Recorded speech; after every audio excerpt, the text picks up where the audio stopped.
Marketplaces are very driven by psychology. They're all about what each other person believes the other people are doing, right? Like if I see someone else buying Bitcoin because they think it's digital gold, that impacts me, it influences me, and makes me think, hey, maybe I should do the same thing. And we all start to think like, hey, well, if everyone's starting to think that Bitcoin is digital gold, then maybe it will become digital gold. And then it's sort of like a self-fulfilling prophecy. And there's sort of important notes on Bitcoin philosophy. There's only 21 Bitcoin will ever exist. So it started out by having 50 Bitcoin printed every block, and every 4 years that will be cut in half. So in half and half and half until basically it maxes out at 21 million Bitcoin. So it's really interesting that you have this kind of mathematical guarantee that Bitcoin will remain scarce. Like there's actually a finite supply. Even something like gold, they're constantly finding new mines of gold, so it's hard to guarantee. No one knows what there should be a finite supply on Earth. Obviously everything on Earth is finite, but you don't really know, you can't mathematically guarantee what the supply is. Whereas in Bitcoin you can have kind of this perfect mathematical guarantee. There were Louis Vuitton bags like everywhere in this room. Like I don't think they would be like as cool or as valuable because everyone would have them. It's sort of like leaves on a tree. Like why aren't leaves on a tree valuable? Because like they're everywhere. Like they're not rare.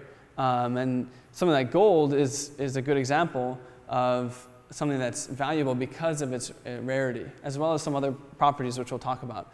But this is why people call Bitcoin digital gold, is because it's finite, and so it's kind of like this rare thing that you want to own and hold and store. At least that's kind of the thesis that a lot of people who are Bitcoin investors have, including myself. And there's this other concept, which is like, how is it that something that has no intrinsic value, pretty much, how can it all of a sudden be worth like $8,000 a coin? Or even back in 2017, in December, at the very peak, it was like $20,000 per Bitcoin. When, let's say, like when Bitcoin first started, it actually had no price. I mean, it was like less than $1. It was like maybe a few cents. In fact, I think maybe you guys are aware of the whole Bitcoin pizza thing. Where this, one of the first transactions of Bitcoin was actually just between two dudes, and the guy was like, hey, why don't you buy me a pizza, and call up Domino's or whatever, tell them to send me a pizza. I want a large pepperoni, and I want a supreme, I don't know. And so the guy bought him 2 pizzas or something like that. Obviously you can just call, and they were in totally different cities. I think they're both in the US, or who knows where they were. And the guy's like, yep, I verified that the pizza's delivered. And so the guy's like, sweet, I'll send you the Bitcoin. And they agreed on some price for that Bitcoin. I don't remember the exact number, but now, in today's value, that Bitcoin would be worth over $100 million, so maybe 200 million or something. So that's pretty crazy. And in fact, now, as part of Bitcoin culture, people celebrate Pizza Day. So that's kind of funny. But the reason that something that has no intrinsic value can have value is this concept called reflexivity, which is a really cool idea that was invented by this guy, George Soros. And he's a very famous investor, actually, in Wall Street. And one of the things that he's famous for is he broke the Bank of England. He saw that there was sort of a vulnerability, or that the pound was kind of in an unstable position.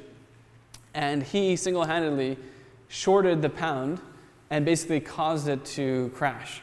And he made billions of dollars. So he's this pretty genius, legendary investor guy. And one of the things that he's most famous for is he sort of was the first person to start talking about this concept of reflexivity, which is the fact that marketplaces are very driven by psychology. They're all about what each other person believes the other people are doing, right? If I see someone else buying Bitcoin because they think it's digital gold, that impacts me, it influences me, and makes me think, hey, maybe I should do the same thing. And we all start to think hey, well, if everyone's starting to think that Bitcoin is digital gold, then maybe it will become digital gold. And then it's sort of like a self-fulfilling prophecy. And it can have the same effect in a negative way, where people are like, oh, the price is going down, this is all BS, I don't believe in Bitcoin anymore, and then more and more people sell. So there's kind of it's a double-edged sword, but the point is that markets are like, things have value because other people believe it has value, if that makes sense. It's sort of like multiple layers. And this is a big part of his own investment philosophy and what allowed him to be like one of the most successful investors of the last like 20, 30 years.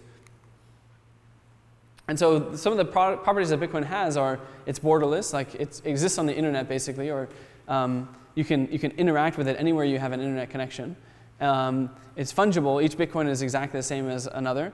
It's censorship resistant, meaning that like no one can stop me from sending a Bitcoin transaction because there's no way for the miners to all decide like, hey, this one guy, he can't send money. He's not part of the network. It's very hard for them to collude in that sense. So that means that I really own my money and it can't be seized from me. Like, you may not be aware of this, but actually the money that you own in your bank account, you don't own at all actually. The FBI or CIA or whoever can just basically freeze it. The same thing in a lot of other countries, like, for example, I feel like, I don't know if this is in China or whatever, but like sometimes they'll just basically be like, hey, you can't withdraw more than like $100 a day, because they're afraid of people starting to like cash out of banks. So basically, like, the money that you own in your bank account, you don't really own in terms of it's not really yours. That people can kind of step in and interfere with it.